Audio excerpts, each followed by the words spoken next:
një fletrufe e vërtet, të cilën do ta kishte lexuar jo vetëm me ton dramatik, po me bindet plot politike,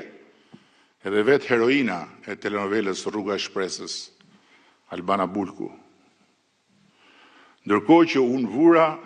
alarmin si kryeministri i Shqipërisë për gropën që shoqata në fjalë donte të hapte në buxhetin e shtetit duke I rritur rrogat vetes me gjyq dhe pa drejtësisht. Dhe halli I halleve pastaj është se duart ne këtu nuk I kemi për t'i vënë kokë, po për të hapur rrugën e Shqipërisë 2030 në Bashkimin Evropian me një shumicë parlamentare prej 83 deputetësh dhe po e përsëris që ta dëgjojnë gjithë se ndoshta nuk e kanë mirë parasysh. Dhe këtë shumicë ky popull na ka vënë dispozicion që të përveshim mëngët dhe të mos ndalemi, duke na hequr dhe çdo lloj alibie të mundshme për çdo lloj vendnumëroje. Prandaj ka shumë rëndësi që njerëzit e sistemit drejtësisë jo vetëm ta kryejnë punën e tyre të patrazuar, gjë për të cilën mbështetja jonë s'ka munguar dhe s'do mungoj asnjëherë, të paktën derisa unë t'jam këtu në krye të kësaj shumice, por edhe të përpiqen t'i marrin shqetësimet e shprehura publikisht nga ana ime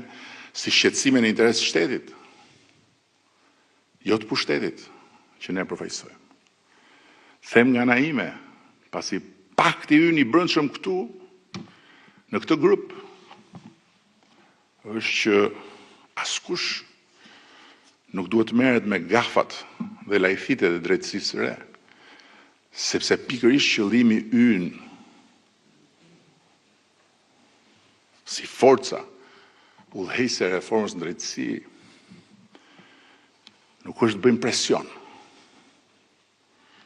po të kërkojmë mirë kuptim për gjërat që nuk shkojnë, apo ende më keq që shkojnë aq keq sa e dëmtojnë kauzën e përbashkët për shtetin ligjor demokratik të shqiptarëve. Fola më lart për lajthitjet pa justifikueshme, po dhe të panevojshme. Të panevojshme totalisht, sepse askush nuk ka ngritur dhe nuk do të ngrejë në emër të kësaj shumice qeverisëse asnjë pretendim që pengon hetimet nga ana e prokurorive për çdo qoftë. Edhe pse kjo alibia e pengimit të hetimeve ka arritur në kulme të një absurditeti që do t'ishte për të qeshur, po t'ishte skeç I vitit 3